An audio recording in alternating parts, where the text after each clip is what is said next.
বাবাজিরা আমার সাইয়েদনা ইব্রাহিম আলাইহিস সালামকে আল্লাহ সুবহানাহু ওয়া তাআলা পরীক্ষা করেছিলেন।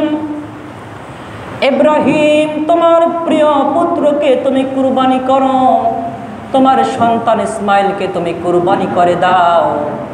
হযরত ইব্রাহিম আলাইহিস সালাম এই স্বপ্ন যখন দেখলেন, তার সন্তান ইসমাইলকে ডাকলেন, ইসমাইল, আল্লাহ সুবহানাহু ওয়া তাআলা ঘোষণা করে দিয়েছেন তোমাকে যেন আমি কুরবানি করে দিই, তোমার গলা যেন আমি কেটে ফেলি।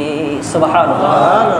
হযরত ইসমাইল আলাইহিস সালাম বলেন, বাবাজি আমার, আল্লাহ সুবহানাহু ওয়া তাআলা আপনাকে যে হুকুম করেছেন আপনি সেটা মেনে নেন, আপনি আমাকে কুরবানি করে দেন, ইনশাআল্লাহু মিনাস সাবিরিন। আল্লাহু আকবার।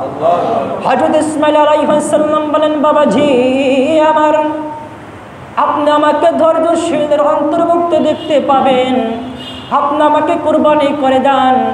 হযরত ইব্রাহিম আলাইহিস সালাম যখন তার সন্তানকে কুরবানি করার জন্য নিয়ে গেলেন, ইব্রাহিম আলাইহিস সালাম তার সন্তানকে যখন শোয়াইলেন, শোয়াবার পরে যখন চাবুক তার গলায় ধরলেন, আল্লাহ সুবহানাহু ওয়া তাআলা দেখতেছেন ইব্রাহিম তার কাজ চালিয়ে যাইতেছেন।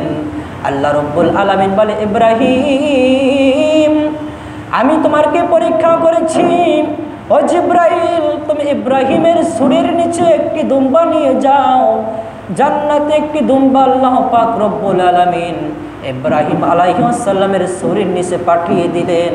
আল্লাহ রব্বুল আলামিন ইসমাইলকে বাঁচিয়ে দিলেন, দুম্বা কুরবানি হয়ে গেল। আল্লাহু আকবার। এই জন্য আল্লাহ সুবহানাহু ওয়া তাআলা প্রত্যেক নবীকে একটি করে পরীক্ষা করেছেন। কি করেছেন? পরীক্ষা করেছেন। এই জন্য আল্লাহ পাক রব্বুল আলামিন যাদেরকে ভালোবাসেন তাদেরকে কি করেন? পরীক্ষা করেন।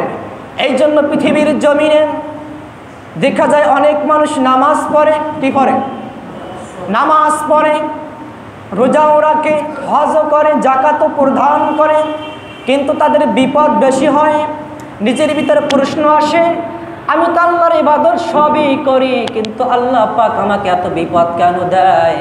যারা নামাজ পড়ে না, রোজা রাখে না, দাড়ি ছাটে, দাড়ি কাটে, এদের কোনো বিপদ হয় না। এই জন্য বন্ধুগণ আমার, ধরুন নবী তার বরকতি জবান মুবারকে বলেন, এই পৃথিবীর জমিনে মুমিন বান্দার উপর বিপদ বেশি হবে, কেননা আল্লাহ পাক রব্বুল আলামিন তাদেরকে আখিরাতে কোনো কষ্ট দিবেন না যত কষ্ট তাদেরকে দুনিয়ায় দিবেন। সুবহানাল্লাহ। এবং যারা মুমিন নয়, যারা মুত্তাকিন বান্দা নয়, পাপাচার, অত্যাচারী, নামাজ পড়ে না, রোজা রাখে না, ভালো কাজ করে না, সত্য কথা বলে না, দেখবেন দুনিয়ায় এদের বিপদ খুব কম হয়। ঠিক কিনা বলেন? যারাই ভালো কাজ করে এদের বিপদ কেমন জানে বেশি হয়। আমার রাসূল বলতেছেন, শোনো উম্মত, যারা নেক আমল করে, যারা মুমিন, তাদেরকে আল্লাহ পাক দুনিয়ায় বিপদ বেশি এই জন্য দিবেন, কিয়ামতের ময়দান আল্লাহ পাক তাদেরকে জান্নাত দিয়ে দিবেন, তাদেরকে কোনো বিপদ দিবেন না। আর যাদেরকে দুনিয়া আল্লাহ পাক শান্তি দান করে, বেশি শান্তি, এরা কিয়ামতের ময়দান আল্লাহর কাছে ধরা খেয়ে যাবে, তারা জান্নাত পাবে না। এই জন্য বিপদ আসলে আমাদের ধৈর্য ধারণ করতে হবে। কি করতে হবে?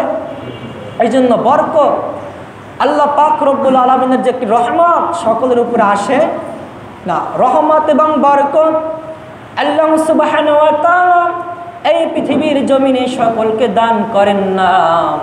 আমার নবীর সাহাবী ছিলেন হযরত আনাস রাদিয়াল্লাহু তাআলা আনহু। নাম কি বলেন? হযরত আনাস রাদিয়াল্লাহু তাআলা আনহু আল্লাহর নবীর একজন সাহাবী ছিলেন। আমার নবীর 10 বছরের খাদেম হযরত আনাস রাদিয়াল্লাহু তাআলা আনহু আমার নবীর 10 বছরের খেদমত করেছেন। আমার নবীর 10 বছরের খাদেম আনাস রাদিয়াল্লাহু তাআলা আনহু এর মাকে বিশ্বনবী সাল্লাল্লাহু আলাইহি ওয়াসাল্লাম জিজ্ঞাসা করলেন, উম্মে সুলাইম, তোমার সন্তান আমার 10 বছর খেদমত করেছে, আর বিনিময়ে তুমি আমার কাছে কি চাও? উম্মে সুলাইম বলে, ইয়া রাসূলুল্লাহ, আমার সন্তান আপনার 10 বছর খেদমত করেছে, আনাস 10 বছর আপনার খেদমত করেছে, আর বিনিময়ে কিছুই চাই না। তবে আপনি যেহেতু বলেছেন একটি জিনিস চাই আপনার কাছে, আল্লাহ পাক রব্বুল আলামিনের দরবারে আপনি দোয়া করবেন, আমার আনাসের জন্য দোয়া করবেন, আল্লাহ পাক যেন আমার আনাসকে বেশি বেশি বরকত দান করেন।